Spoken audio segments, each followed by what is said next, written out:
What is going on, you guys? Welcome back to the channel. Yesterday the homie Eric came through to pick up his turbo CRV. We drove it around town for a little bit. We went to go grab some food and everything seems to be Gucci until we were sitting at a light. We noticed that there was a bunch of smoke coming from underneath the hood. Now we did kind of give it a little bit of RPM to 3000 RPM light accelerations, and when we got back to the pad, we inspected it and realized that I messed up. I did not put the oil dipstick back in after installing the turbo manifold. If you guys know the eBay cast manifolds, the center is pretty tiny, so you got to remove the dipstick to be able to put the turbo manifold on. And I guess when we did all of that, I forgot to put the dipstick back in. So those light little pools pissed out a little bit of oil up the block and kind of got over the hot parts area, but we cleaned it. We put the dipstick back in, we let the oil burn off. Everything seems to be Gucci. He drove it back home 30+ miles and everything seems to be A1.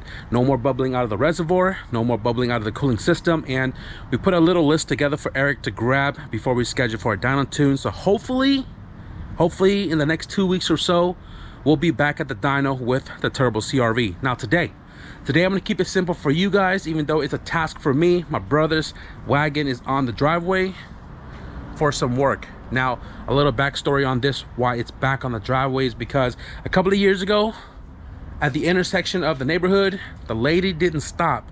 My brother had right away and she rammed the whole front end of my brother's car. The car was literally sitting right here on top of that wheel. So over that span, I replaced the traction bar, I've replaced the lower control arm, all the suspension components. The fender, obviously, if you guys look, it's been wrapped blue. This is the wrap from my blue sedan. And I've changed about everything in this car, got it realigned. The problem is when he's driving the car and he accelerates on the freeway, it pulls really hard one way. So the last thing we haven't touched in this car is the steering rack, which I think is kind of sort of bent, maybe, who knows, but I'm going to be changing out the steering rack today with a new unit and also doing the ball joints and the tie rods. Stuff that I've shown you guys a bajillion times before. I just want to get to work. So with that being said, let's get cracking.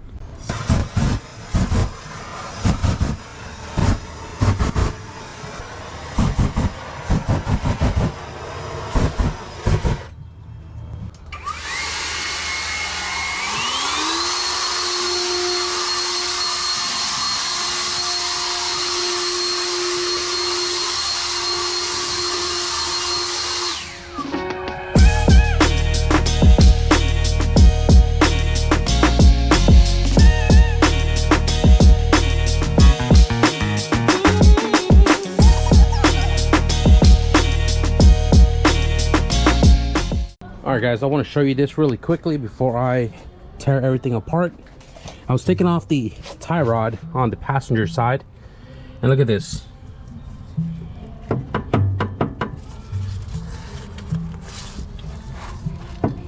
That is broken inside the steering rack.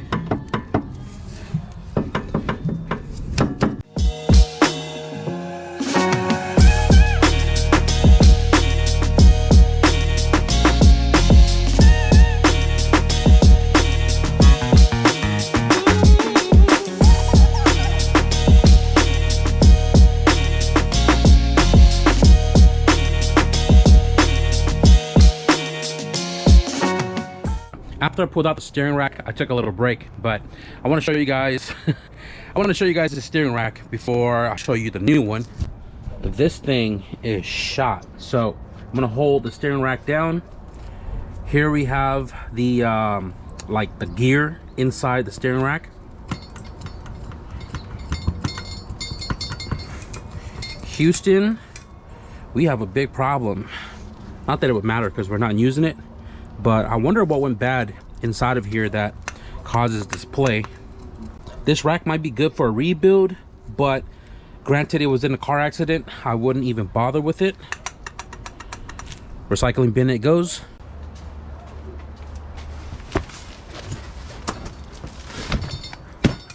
From time to time, I like to scroll Max Pitting Rod's website just to kind of see some of the new stuff they added in there, because they have been adding more inventory, and some of the stuff that caught my eyes. But I came across a steering rack. I had no idea Max Peen Rod had steering racks, and they had one for the EF chassis, non-power steering. So I requested it and they sent me one. This has actually been sitting behind the door for like a couple of months, and I just haven't found, you know, the little gap to bring my brother's car in to install this new steering rack. Now, granted, the old unit that came out of the car looks like the factory rack and it's broken. I'd rather, you know what I'm saying, try this out. You know, thank you to Max Peen Rod for coming on board here and see how well this works. And realistically, if you think about it, there's not that many components in a steering rack, and a steering rack is just a steering gearbox. Like, it's not a complicated thing, and I don't think that it being Max Peen Rod is going to be any major issues, my opinion. But anyways, I'm gonna open this up and I'm gonna look at it, compare it to the OEM unit, and if everything looks Gucci potatoes, we're gonna reinstall it. I had the GoPro on the time lapse earlier and I don't know how much battery was in it. I'm not sure if it recorded the unboxing of the steering rack, because when I turned around the camera was off and the battery was like 20-something% when I turned it back on. And you guys don't realize how much battery I go through in a day, at least 2 full charges. So got the batteries charging right there. The steering rack compared to the OEM unit, it looks really good. Max Peen Rod steering rack looks really good compared to the OEM unit. All the casting marks look near identical, and this steering rack comes with inner rods already installed, as well as the bellows, and it's pretty much ready to go out of the box. Check it out. We got the inner rods, the bellows, obviously new seals and such. If you look at all the casting marks, they're identical to the OEM unit. These bushings look really good. If you look right here in the tube, it has this little like expansion, same with the OEM unit. Passenger side, we have lock nuts. They're even like the same size if you look at it. Right, that's freaking awesome. And it doesn't have any play like this one does, and it looks like ready to go out of the box. And I guess what we're gonna do here is we're just gonna go ahead and put it back into the car, because I want to beat the sunlight and we still got ball joints to do. We have them right here with the new outer rods, and I also just realized, damn, these rotors are freaking gonzo. They have a nice sized lip. You can probably see it right there. That lip is shot. But anyways, I'm trying to knock all of this out today. So steering rack, let's put it back into the car.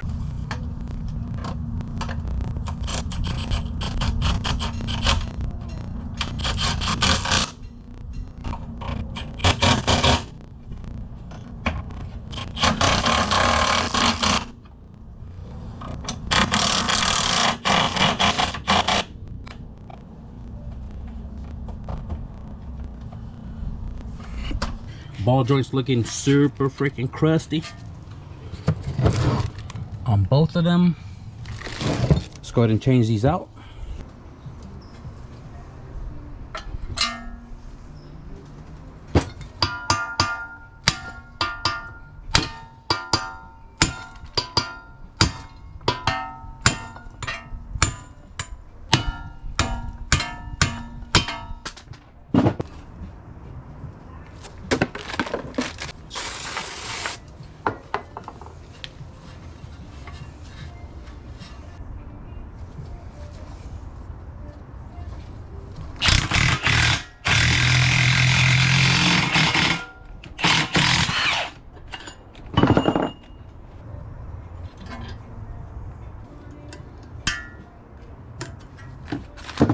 New ball joint and snap ring installed.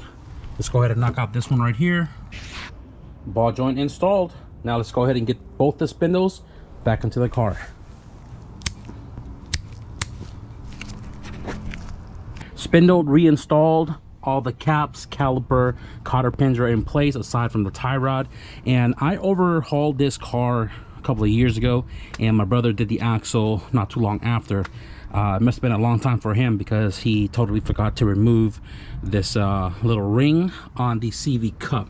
I was wondering why it was hard to turn the spindle, because it actually had this in between. You're supposed to remove this, and now spins freely, takes away the drag, and also passenger side had it as well too. But nonetheless, it's done. Let's go ahead and do the tie rod.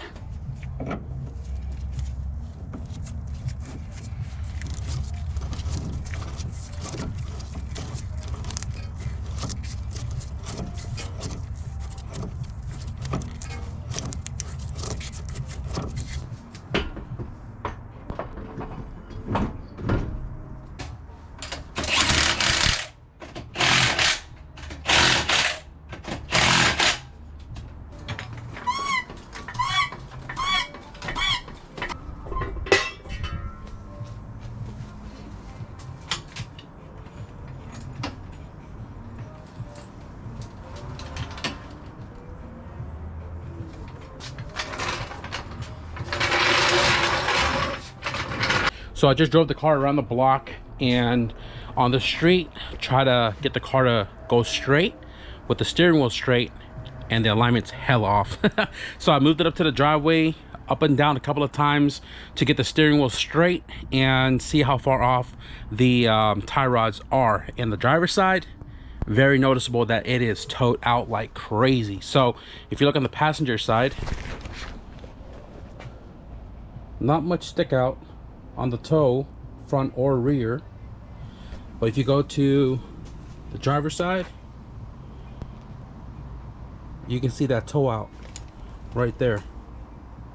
Yeah, so all I'm gonna do right now is I'm gonna crawl underneath the car. You know, lucky for me, the car is lifted, so I can crawl underneath. I left the lock nut loose, and I'm gonna adjust the driver's side to kind of kick in a little bit more, and just again have my brother take it to the alignment shop and just get straightened out there. I can do the string method in a couple of different ways. I don't have toe plates or anything like that, but you know, I've eyeballed it to the point where close enough to just drive to the alignment shop and just get it straightened up over there. So I'm gonna do that really quickly, and then shoo, we're kind of wrapped up for tonight.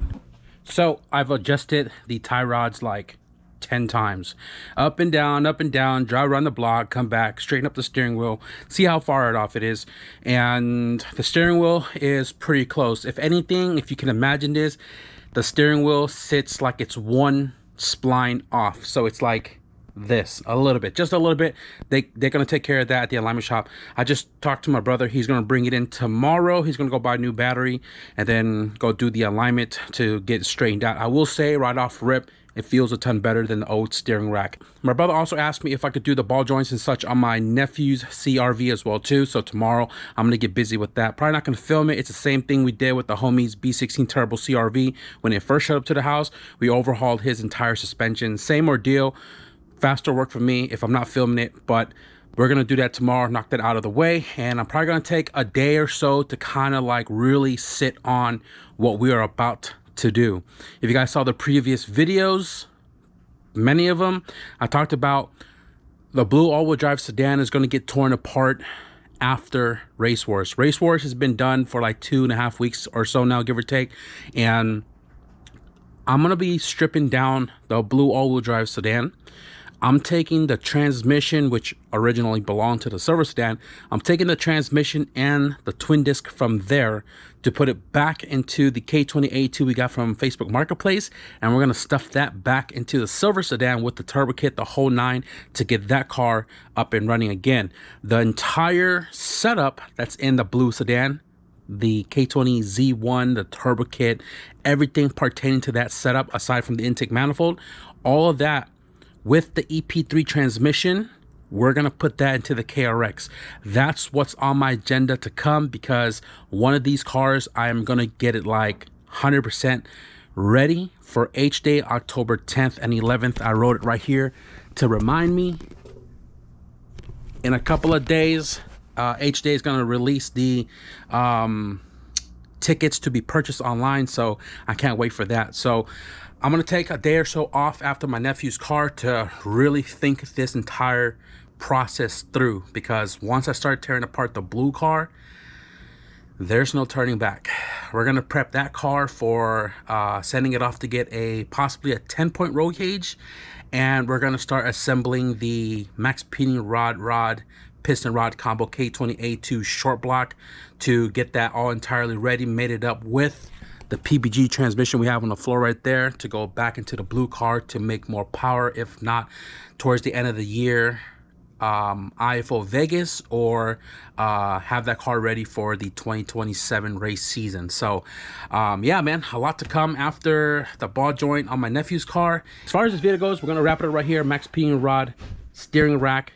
They have a ton of make and models for different cars, and if you guys are interested in a steering rack for your car, or like the one we use in today's video, the EF specific steering rack, be sure to check out the link in the description below, and I'll provide the discount code as well too for you guys to save 10% off of your order.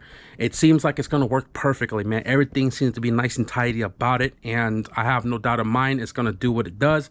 And after tomorrow's alignment and my brother putting in some miles on it, if it seems good, something I will definitely buy again. But if you guys enjoyed today's video, man, be sure to leave a thumbs up. And if you guys want to stick around for, man, either my homie's cars coming in or tearing apart my cars, be sure to hit the subscribe button. But with that being said, thank you guys for watching, and I'll see you guys at the next video. Peace.